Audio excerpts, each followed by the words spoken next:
Hello વિદ્યાર્થી મિત્રો, નમસ્કાર. ધોરણ 11 માં આપનું સ્વાગત છે. વિષય ગુજરાતી, વિષય પરાજય જીત ખંડકાવ્ય, જેના કાવ્યના કવિ છે એ પ્રહલાદ પારેખ છે. તો આ કાવ્યની અંદર સમ્રાટ અશોકની વાત કરવામાં આવી છે. કોની વાત કરવામાં આવી છે? સમ્રાટ અશોકની વાત કરવામાં આવેલી છે. તેના વિશે આપણે માહિતી લઈ લઈએ. જોઈએ પહેલા કાવ્યની અંદર, પહેલા ભાગની અંદર આપણે જોયું હતું કે સંક્ષિપ્ત પરિચય અને કથાનો શું કહેવામાં આવે છે. બીજામાં હવે વિસ્તૃત ચર્ચા કરવાની છે. હવે યુદ્ધ પૂરું થાય છે. યુદ્ધ પૂરું થઈ ગયા પછી સમ્રાટ અશોક એ જોવાની આખી નગરીમાં ફરવા માંગે છે. અને જ્યારે નગરીમાં ફરવા માંગે છે ત્યારે જોવે છે પૂરા વિશાળ સ્મશાન બની ગયેલું આખી નગરી.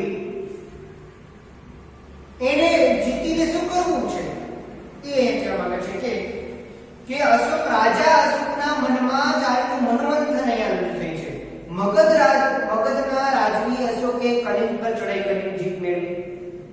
મગધનો જે રાજા અશોક હતો એ રાજાએ કલિંગ પર ચડાઈ કરી યુદ્ધ કર્યું અને તે જીતવા માંગતો હતો. તે જીતી તો લીધું, પણ મગધના એ જીત મેળવવા માટે એમણે ભયંકર માનવ સંહાર કરવો પડ્યો.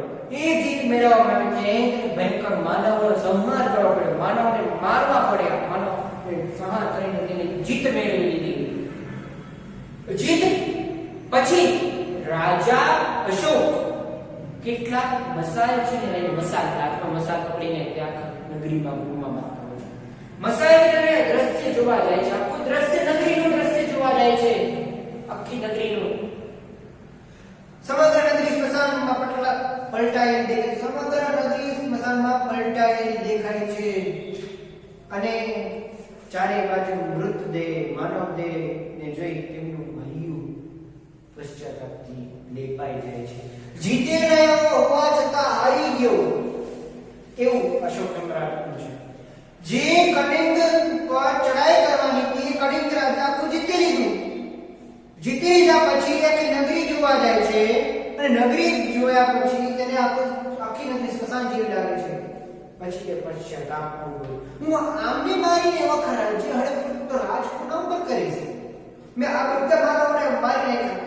હું રાજ કોના ઉપર કરીશ? કલિંગ કેવી રીતે? કલિંગ તો મેં જીતી લીધું, પણ કેવી રીતે હું રાજ કરું? આ બધાને મારીને પછી તલવારની ધારથી મેળવેલી જીતમાં એમને પોતાની જ હાર દેખાય છે. તલવારથી મારેલી આખી માનવ સંહારમાં છે એ માનવ સંહાર કરી નાખ્યો અને તે પોતાની જ હાર દેખાઈને દેખાય છે. પોતાની જ હાર એમને અંતરમાં થાય છે કે વિજય માનવીના હૈયા ન જીતી શકે. એમના અંતરમાં એવું થવા માંડ્યું પછી કોઈ વ્યક્તિ કોઈને જીતવા હોય ને કે એ જીતવું એ માનવને સંહાર કરીને હૈયાને ન જીતી શકાય. એ રીતે હૈયાને જીતવા માટે થઈને માનવ માટીને એક સારા એવા માણસ બનવાની જરૂર છે. રાક્ષસ બનીને જીત સાધવની માનવ જ મટી જાય તો જીત સાધવની. એક માનવ બીજા માનવનો સંહાર કરી દે તો જીત કામની. એ જીત નકામની. એના હૃદયને જીતો, એના હૈયાને જીતો, એ જ જીત કામની છે. રાજવી અશોકના હૈયામાં કરુણા જાગી. રાજવી અશોક છે એના હૈયામાં કરુણા જાગી. કરુણા શબ્દ જે શબ્દ બૌદ્ધ ધર્મ સમયનો છે. ભગવાન બુદ્ધને કરુણા શબ્દ આપ્યો છે. ભગવાન બુદ્ધે અને એને કરુણા જાગી, મમતા જાગી. એમણે ધર્મ પાસે આદેશ માંગ્યો જેથી એ સમગ્ર જગતમાં કરુણા અને અહિંસાનો સંદેશો ફેલાવી શકે. જેથી આખા જગતમાં કરુણા અને અહિંસાનો સંદેશો ફેલાવી શકે અને નવચેતના જગાડી શકે. રાજાના અંતરમાં નવચેતના જાગૃત થઈ અને તે પોતે બૌદ્ધ ધર્મનો અંગીકાર કરી લીધો અને બૌદ્ધ ધર્મના એ શ્રદ્ધાપૂર્વક એ માર્ગ અપનાવી લીધો. હવે જોઈએ કથા વસ્તુ આગળ. યુદ્ધ પૂરું થયું ને ચારે બાજુ શોર મચી, શોર સમી ગયો. કલિંગ નગર હાર્યું. અશોક રાજાનો વિજય થયો. લડાઈ ભયંકર હતી. યુદ્ધ પૂરું થઈ ગયું. ચારે બાજુ ધરતીની શાંતિ છવાઈ ગઈ. શોર બધો સમી ગયો. યુદ્ધમાં કેમ શોર હોકાર થાય છે? શોર બધો અવાજ બધો સમી ગયો, બંધ થઈ ગયો અને કલિંગ નગર હરી ગયું અને અશોક રાજાનો વિજય થઈ ગયો. ભયંકર યુદ્ધ ખેલાઈ રહ્યું હતું. તે સમયે શસ્ત્રના તમામ અવાજો બંધ થઈ ગયા હતા. અવાજો ભયાનક હતા, પણ આ અવાજ હવે બંધ થઈ ગયા. ત્યાં મૃત્યુનું તાંડવ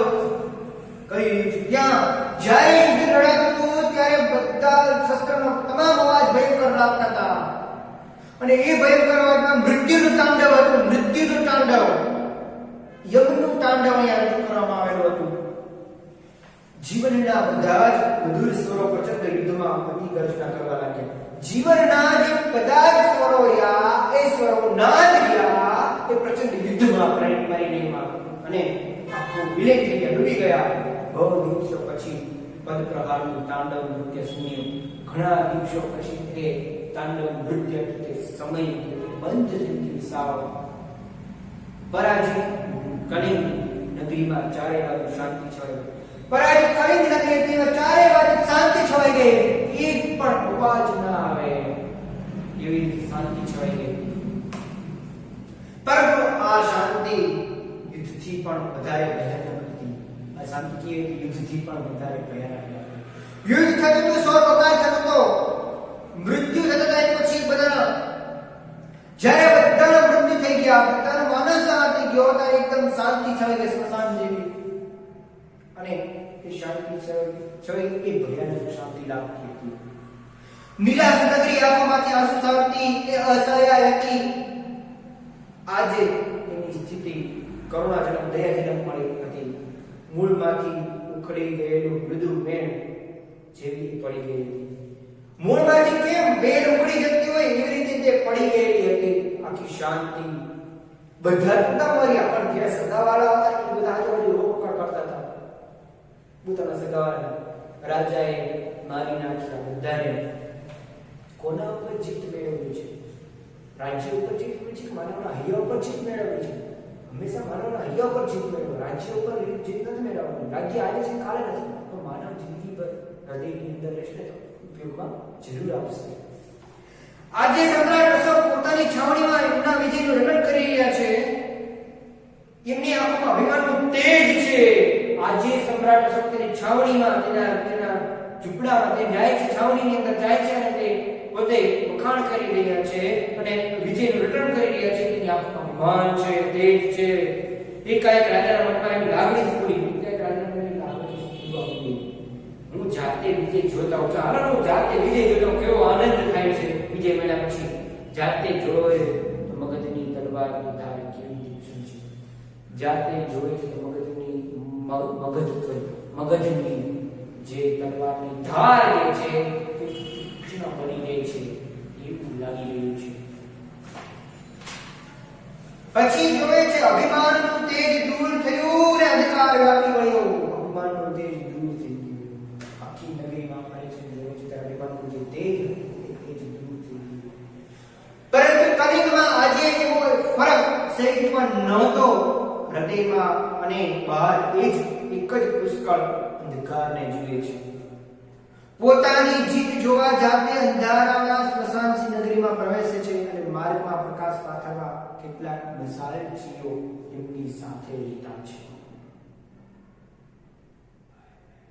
એમનું અભિમાન હતું એ અભિમાન દૂર થયું. અંધકાર વ્યાપી ગયેલો હતો. કલિંગમાં આજે હતો એવો ફરક સહેજ પણ હતો ને પેલા જેવો કંઈ વાંચતું નહીં. હૃદયમાં બહાર એક પુષ્કળ અંધકાર જુએ છે.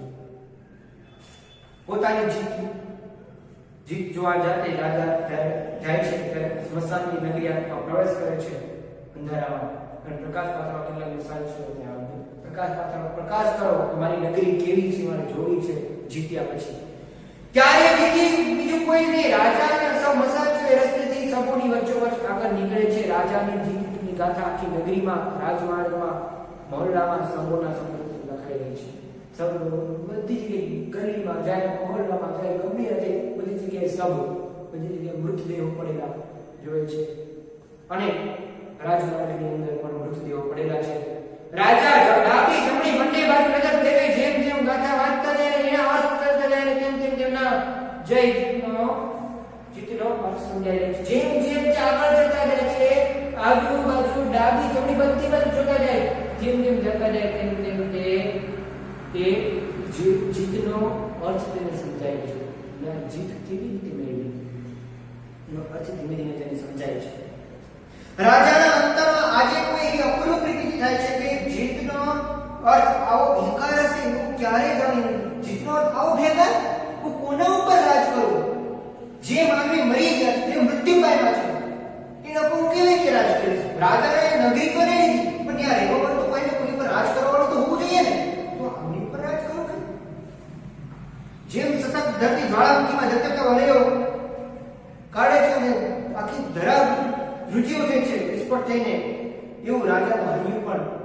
તે ભાવનાના આવેગમાં કંપી ઉઠ્યું અને એના જોરે એમના હૈયાની સખતાઈ દૂર થાય, હૈયું નરમ થઈ જાય છે. હવે રાજાના એ જઈને જોવાની ઈચ્છા ન રહી. આગળ હવે ધકવાની ઈચ્છા ન રહી. એ બધું જોવે છે જેમ ધરતીમાં જ્વાળામુખી ફાટી નીકળે છે અને વિસ્ફોટ થાય છે, એવી અગંધ જ્વાળાથી એવી રીતે એનો હૈયું પણ એવી ભાવનાથી કંપી ઉઠે છે અને તેને આગળ જવાની ઈચ્છા પણ થતી નથી. આંખ હૈયું ઉઠે કે આ જીતને સહન કરી શક્યા નથી અને અડધી ક્ષણ પણ ચાલવાની ચાલવાથી અટકી જાય. હજી આગળ જવા જાય છે ને અટકી જાય છે. આંખને હૈયું એ જોવાની ઈચ્છામાં જોવા માંગતી નથી. મારું હૈયું અને આંખ એ કંઈ પણ જોવા માંગતી નથી. એ જીત ચિત્ત વિસામણે પડી ગયું. રાજા આજ્ઞા કરે છે, ચાલો સૌ શિબિરમાં પાછા, ચાલો છાવણીમાં પાછા જતા રહીએ, ચાલો બધા પાછા જતા રહીએ. પછી સો મસાલજીઓ મૂઢ અને અવાક થઈ ગયો. મૂઢ આશ્ચર્ય પામી ગયો. રાજાની એક પણ ક્રિયાને સમજી શકતા નહીં. એકબીજાને ઈશારા કર્યો, અરે આ સુધી તને સમજે છે? ત્યારે બીજા સેવકોએ પણ કે આગળ બીજા સેવકોને પણ સેવા આગળ કરી રાજા સુધીમાં ગયો છે. સેવક કે ના અમને કઈ સમજાતું નથી. બીજા સેવકોને આગળ કરીને રાજા સુધીમાં ગયા. થાકી ગયેલા મસ્તકને હાથે ટેકો દઈને બેઠો. થાકી ગયેલા મસ્તકને ટેકો દઈને બેઠા.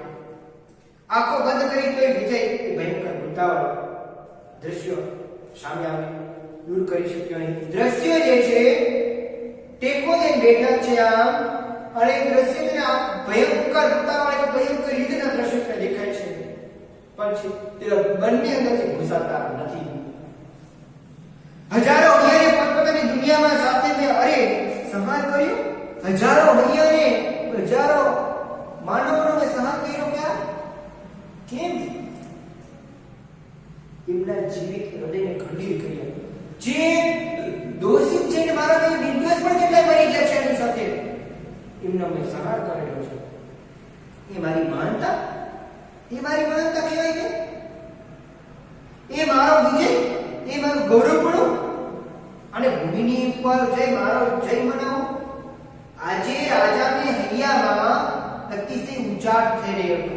એમને દમન કરી રહ્યો છે. આજે એમનું અંતર ભારે સહન કરી શકતું નથી. ભાર સહન નથી કરી શકતા જેનું અંતર. આટલો બધો વિશાળ સંહાર જોઈને અરે થોડી વાર ઉઠે, થોડી વાર બેસે, થોડી વાર શિબિરની પાટા મારે. એનો જય આજે એના પર ચડી બેઠો છે. એનો જય બહુ વિમાન કલિંગ ઉપર, કલિંગ ઉપર રાજ્ય કરો અને કલિંગ રાજાના કલિંગ નગરીને જીતી લો. અને એ અભિમાન આખી નગરીમાં ફરે છે, દૂર થઈ જાય છે અને અંધકારમાં પ્રવેશ કરે છે. હૃદયની દુનિયા આવું બધું કહે. મને ગૌરવ પણ હું આ મારી મહાનતા, આ મારી મહાનતા કે આ મારો વિજય બધું જ બેસી જાય છે. જે જીતથી મનુષ્યના હૈયા ન જીતની સાચી જીત ક્યાંથી? જે જીતથી મનુષ્યના હૈયા નથી જીતી શકતા એ જીત ક્યાંની? એ જીત કેવી રીતે? એ જીત સામે, એ જીત નકામી છે. એ જીતી જીત ન કહેવાય. જે જીતથી સ્મશાન સર્જાય એ કદી સાચી જીત ન કહેવાય. સ્મશાનની જીતતા છે, એક દિના હૈયાને નથી જીતતા. શોખ પશ્ચાતાપ અનુભવે છે. જે રીતથી કઈ નવીન સર્જાયું નથી એની જીત સી રીતે કરું? જે રીતથી કઈ નવું થયું જ નથી તો એની જીત હું કેવી રીતે કરું? હું જીત હાસિલ કરવા માંગતો જ નથી. આવી જીત બીજાને માનવ સહાય કરવાની, કઈ કાપી ગયા, કાપી કાપી કરી બધું મારું, એ જીત કહેવાય નહીં. જેથી માનવ મટી જાય એ જીત કે હાર? માનવ મટી જાય, પટાઈ જાય, તો એ જીત કે હાર? જીત કે હાર કહેવાય. પોતાની જાતે પ્રશ્ન કરે છે કે એક માનવ બીજા માનવને મારીને જીતી ગયો? નહીં. શું એ હારી ગયો? નહીં. શું જીત કે હાર કે બંને પોતે પ્રશ્ન વિચાર કરે છે. પછી રાજાનું મન ઉચ્ચારે છે, બોલે છે રાજાનું મન, એ નક્કી હાર છે. ક્યારે તલવારની ધાર જીત ન આપી શકતી. ક્યારે તલવારની ધાર ત્યારે જીત નથી આપી શકતી. માનવીના હૈયાને જીતો ને એ સાચી જીત છે. બાકી તલવારની ધાર ક્યારે જીત નથી આપી શકતી. એ કાટી નાખે છે સીધું. એ કાટી નાખે છે. એકવાર સંબંધ તૂટ્યા પછી એ જોડવાને આપણે મથામણ ગાંઠ તો પડી જ જાય છે. દોરો જે છે એ દોરો તૂટી ગયા પછી તેને બાંધી દઈએ છીએ તેમાં ગાંઠ તો રહી જ જાય છે. એવી જ રીતે તલવારની ધાર જે છે એ આપણને જીત નથી આપી શકતી. માનવીના હૈયા આપણને જીત આપે છે. બીજા પ્રત્યે લાગણી આપણને જીત અપાવે છે. મારી સત્તા નથી વિસ્તારવી, હું તલવારની જીત નથી ઈચ્છતો, મારે તો માનવના હૈયાને અપનાવવા છે. હવે હૃદયથી પશ્ચાતાપ થઈ જાય, સૌથી પશ્ચાતાપ થઈ જાય. મારે આવી સત્તા નથી જોતી, મારે તલવારની જીત નથી જોતી, મારે માનવીના હૈયાને જીતવું છે. હૈયાની શક્તિથી બીજી કોઈ શક્તિ મોટી નથી. હૈયાની શક્તિથી બીજી કોઈ શક્તિ મોટી નથી, બીજું કોઈ બાબત મોટી નથી. આજથી મારા હાથમાં ધર્મની છડી રહેશે, આજથી મારા હાથમાં ધર્મની છડી રહેશે. ધર્મને અપનાવીશ અને તલવારને મૂકી દઈશ અને ધર્મને અપનાવીશ અને લોકોમાં કરુણા મમતા ભાવની પ્રગટ કરીશ અને હૈયાની અંદર માનવના હૈયાને જીતી જઈશ. તલવાર તમે હવે મ્યાનમાં જ રહો. તમે માનવના કલ્યાણ માટે નકામી તલવાર દેખે છે, તમે હવે મ્યાનમાં જ રહો. તલવારને શું કહે છે? તમે મ્યાનમાં જ રહો. હવે તમે અહીંયા આવો નહીં. અને પછી ઓ ધર્મ તમે આદેશ આપો, ધર્મને કીધું ઓ ધર્મ તમે આદેશ આપો. બસ એ જ મારો જીવન માર્ગ છે. તમે જે આદેશ આપો એ જ મારો જીવન માર્ગ છે. ત્યાં તો પૂર્વમાં કેજની નવ ઉપર સરસ્વતી પ્રકાશ પથરાણો. રાજાના અંતરમાં શ્રદ્ધા અને નવા તેજ ઉત્પન્ન થયા. નવી જાગૃતિ, નવી ચેતના ઉત્પન્ન થઈ. લઈને આગળ સુચેલી અને કાવ્ય જે છે પૂર્ણ થાય છે. જે કાવ્ય જે છે અહીંયા પૂર્ણ થાય છે. રાજા જે છે ધર્મને કહે છે એ ધર્મ તમે જે આદેશ આપો એ પ્રમાણે હું કરીશ. અને અંતરમાંથી શ્રદ્ધા ઉત્પન્ન થઈ, નવી કૃપા ઉત્પન્ન થાય છે. અહીં નવી કૃપા પ્રકાશ પાથરે છે. પૂર્વ તેજની નવી કૃપા પ્રકાશ પાથરે છે અને નવ જાગૃતિ લઈને, નવ ચેતના લઈને તે આગળ જાય છે. આવી રીતે હૃદય અશોકનું હૃદય પરિવર્તન થાય છે. સરસ મજાનું કાવ્ય આપણે ભણ્યા. તો દરેક પૂર્ણ કરીએ. આવતા એક અંદર પ્રશ્ન ચર્ચા કરીશું. ધન્યવાદ, આભાર.